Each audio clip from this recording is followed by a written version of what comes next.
hilarious. He was just we were working at like a fucking like a steel some place where they have those big metal ovens. It's like metal. Oh, like a foundry where you're like, I don't even know if that's what it's called, but you like melt the steel down. Yeah, they're doing shit like that, right? Damn. So we'd go eat lunch outside, and there's all these people there, and they were really strict there. They're like, don't fuck around in front of the people who work there and all this shit. Like, and this dude Shannon would just walk by everybody with his ass out. It's just like hard hat, glasses, and he just pull his pants down and cover his dick with his hands. Like, I just would become miserable, man. I would like try to get jobs, and you feel like a fucking alien. And the longer you do stand up, like when you try to like work in an office, you just feel weird. And then it's sad because you go like, people are like, oh, you used to do stand up, and you're like, yeah. But did you purposely choose like the saddest possible job? It was all I could get. I couldn't get anything else. It was like I grew up doing construction, and then like I went to college, and then like I worked in an office. My dad was always like, get an office job. It's the shit. You're in the air conditioning.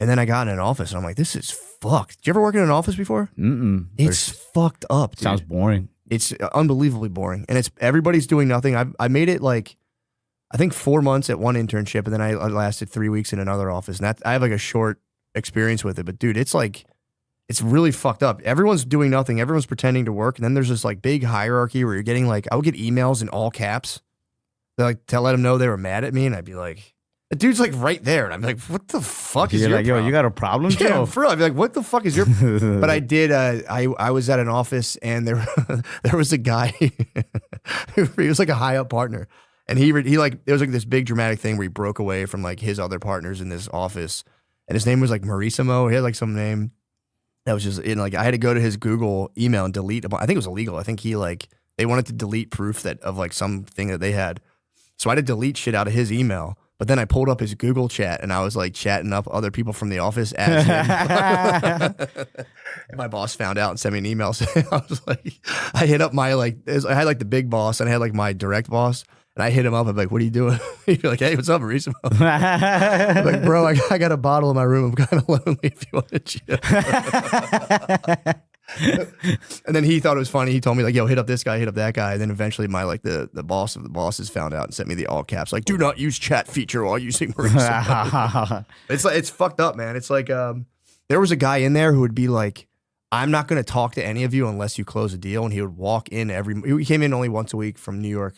He wasn't going to talk to you? He wouldn't talk to you or acknowledge your presence.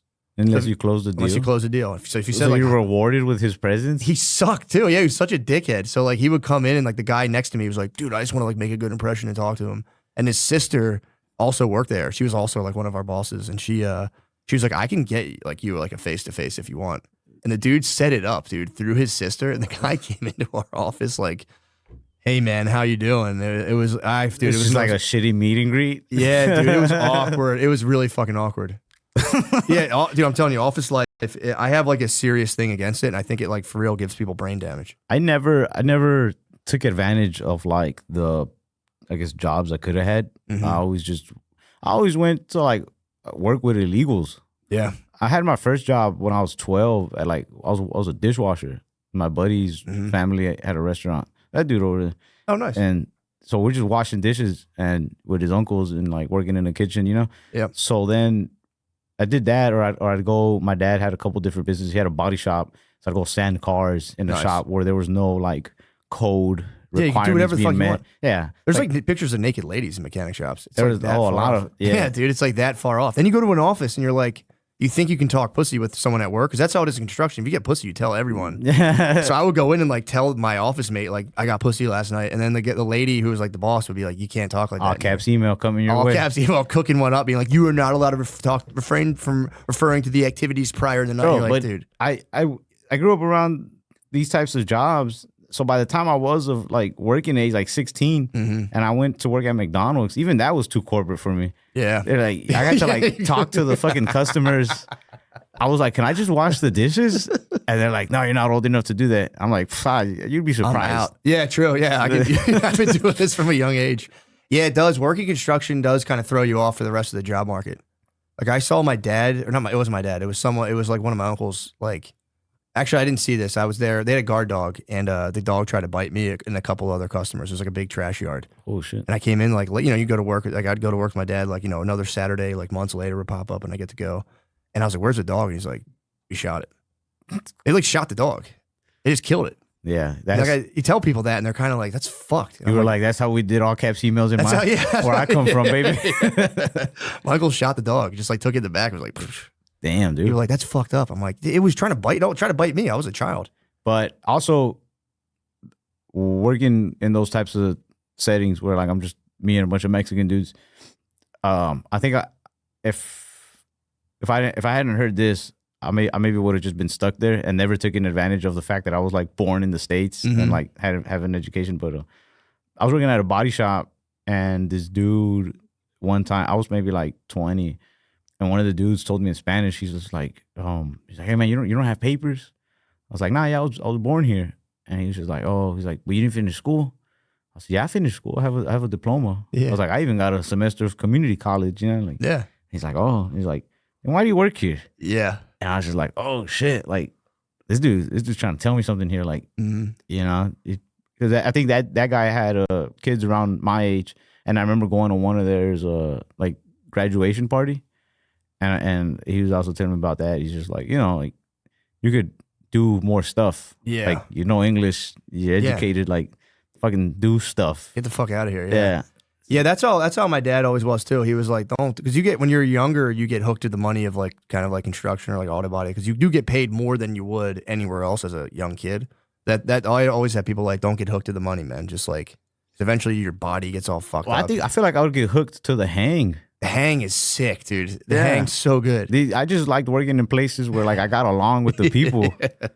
The hang's too good. And there's also, dude, you just meet characters too. Like there's not a lot of, in an office, there's not a lot of like characters in an office where you're like, damn, this is like the funniest dude I've ever met. It's like when you're on like a construction site, like an auto body shop.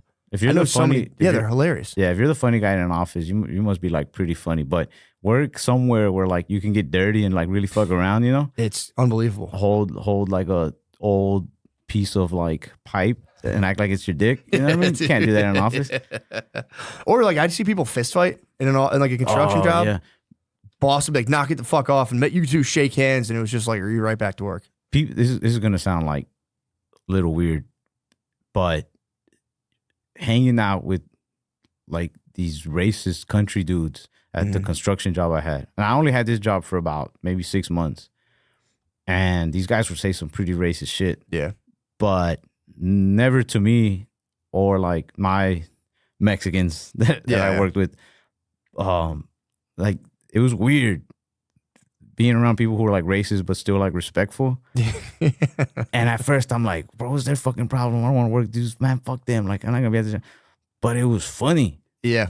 Like, not that the racism was funny, but these were funny dudes. One of them had like this boomhauer thing when he'd get mad.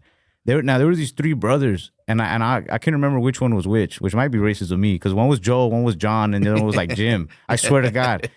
And I can't remember which one this one was, but he cussed the most, and he'd get mad because we got to a job site one day where they were supposed to be digging, looking for like some line, and they couldn't find it, and it was just like the hole should have been like a few feet over to their side, so we had to start digging there, and we were working under Joe that day, and I just remember him being mad. He's like, "Man, I get tired of this old chicken shit bullshit, goddamn it, fucking bullshit, goddamn, man."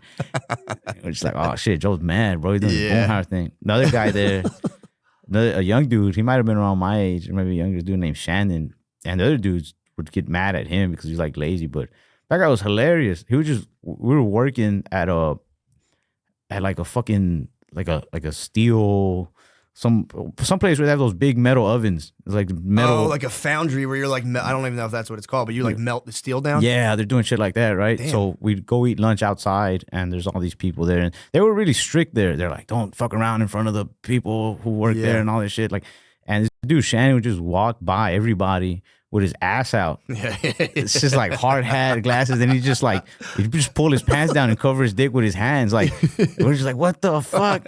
And Joe's brother was this dude, I think it was John, and I might be confusing them. It might have been the other way around, but John and Joe, he didn't cuss at all. Like he would like try his best not to cuss, but it's just funny hearing him get mad at Shannon. Cause he's just like, what the crud? What, dude? Put your butt back in your pants. And it's like, what the fuck? Like, I don't know. I always felt like there was a delicate ecosystem of like racism on construction sites where like everyone would kind of fuck with each other. But then if like somebody kind of crossed the line or was being like malicious, it would be like, dude, fucking get out of here. Because I would get cornered. So I was in the laborers union for a little bit, and in Philly, it's mostly so the whole to like paint the whole picture. My dad and his brothers did demolition. Then they did trash, and they started a demolition company. So in order to work for my dad, once like the union started bothering him, I had to join the union so I could work for my dad. So I was in the laborers union, but it was mostly like me and other all black guys doing that. But there was like everyone would fuck with each other. Like the white guys would say shit about this and that. But I would get like, there'd be another white laborer and he would like corner me. I guess he didn't know like I was just working for my dad, and he would like take me aside and just be like, bro, these motherfuckers are animals. And he would go in like hard, and I'd be like, dude, fucking okay. Now I remember the day I realized I was working with like some real racist dude. Because at first we'll never be Mexican to them. Exactly. They're kind of like, yeah, you're from some weird ass country. We're the real deal. Dude, me and my buddy Jaime, we would change the radio when we were kids. Like, just, there's like a lot of Mexican love songs playing. We changed the radio to just like whatever, you know what I mean? Just like some pop, some hip hop, whatever. And no matter what we put around, the other Mexican dudes would be like, like, you faggots, son jotos, son jotos. It's like, what? Like, just bro, because you want to listen to some pop? Yeah, just because I wanted to change the music. Like, now we're gay. Like they would get mean, bro. It'd be like, I do respect the machismo. I think I could say pound for pound, Mexican dudes have the highest machismo, and I'm kind of for it. I think it's kind of sick. Man, but it sucks when you're the one getting fucking. Yeah, it's tough. It's oppressive. I've worked. They were always my favorite. If I had to pick a group of people in a workplace, and I'm not just saying this because you're here, I think Mexican people were like my go-to. The hang is so nice, bro. Just babes on phones, be like, yo, check out this babe. I'm like, yeah, babe's nice. Check out this babe. And just fucking around the whole time. I know they could get. But now, like they made me into like a mean bastard sometimes. Like when I was a kid, if I'd be like at a family party or something, and I'd be like, oh man, it's cold. Like my uncles, my grandpas would be like, "Eres mujer, you're a woman." Like, don't be a woman. I was like, God damn, bro. I am cold though. It's like we're outside, bro. It's fucking. I see my breath. You know, like you're not supposed to acknowledge it. It's crazy. Yeah, they're fucking nuts, bro. But now I kind of do that too, where like, I travel with my buddies who do stand up with me or whatever. And I'll hear one of them complain about something. I'm just like, you fucking woman, you little bitch. Yeah, it is tight though. I do. I don't know. It just makes me laugh. It makes me.